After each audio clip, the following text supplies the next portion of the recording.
আসসালামু আলাইকুম রহমতুল্লাহি ওয়া বারাকাতুহু। প্রিয় দর্শক, আজকে এই ভিডিওতে কয়েকটি স্বপ্নের ব্যাখ্যা উল্লেখ করার চেষ্টা করব। স্বপ্নের ব্যাখ্যা বলতে স্বপ্নকে বিশ্লেষণ করে তার অর্থ বোঝার একটি প্রক্রিয়াকে বোঝানো হয়, যার মধ্যে মনোবিজ্ঞান এবং ধর্মীয় দৃষ্টিকোণ থেকে বিভিন্ন পদ্ধতি রয়েছে।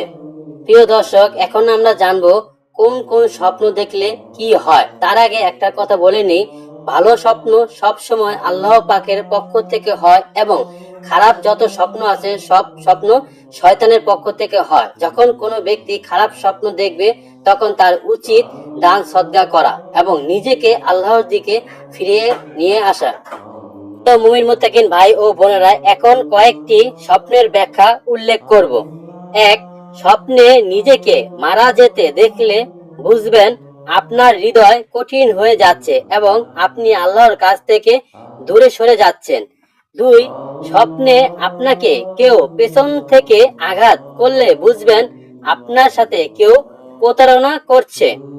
তিন, স্বপ্নে যদি দেখেন নদীতে ডুবে গেছেন তাহলে বুঝবেন আপনি অতি গুনাহের ভিতরে লিপ্ত আছেন।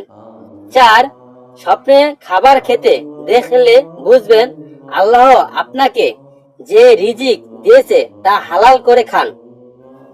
পাঁচ, কেউ যদি স্বপ্নে আগুন দেখে তাহলে এর ইঙ্গিত হচ্ছে গিয়ে সে অতি দ্রুত আযাবের ভিতরে নিমজ্জিত হবে।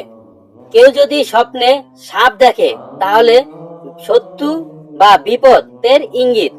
কেউ যদি স্বপ্নে কুকুর দেখে তাহলে বুঝতে হবে দুশমন আপনার সাথে মিশে আছে বন্ধুর মতো করে। স্বপ্নে কেউ ঘর বাড়িতে আগুন লেগেছে দেখলে বুঝতে হবে আপনার সামনে বালা মুসিবত আসবে।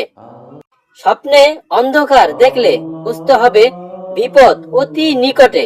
দর্শক, কেউ যদি স্বপ্নে মাছ দেখে তাহলে বুঝতে হবে টাকা পয়সা সে আয় হবে। প্রিয় মুমিন মুত্তাকিন ভাই ও বোনেরা, স্বপ্নে মৃত্যু ব্যক্তিকে ভালো পোশাক পরা অবস্থায় বা সুস্থ ভাবে দেখলে বুঝতে হবে তিনি পরকালে ভালো আছেন। যদি কেউ স্বপ্নে দেখে যে মৃত্যু ব্যক্তি কষ্ট বা খারাপ অবস্থায় আছে তবে তার জন্য দোয়া বা সদকা করা প্রয়োজন। প্রিয় মুমিন মুত্তাকিন ভাই ও বোনেরা, আবারও বলে দিচ্ছি, স্বপ্ন যে সব সময় সত্য হবে তার ইঙ্গিত কোরআন বা হাদিসে কোথাও নেই। স্বপ্ন অনেক সময় সত্য হয়, আবার অনেক সময় সত্য নাও হয়। এটা নিয়ে ঘাবড়ানো বা টেনশন করার কিছু নেই। তবে ভালো স্বপ্ন দেখলে অবশ্যই আল্লাহর কাছে নামাজ পড়ে দোয়া করতে হবে এবং খারাপ স্বপ্ন দেখলে অবশ্যই বেশি বেশি করে দান সদকা করতে হবে।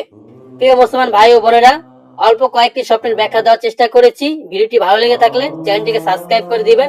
আসসালামু আলাইকুম রহমতুল্লাহি ওয়া বারাকাতুহু।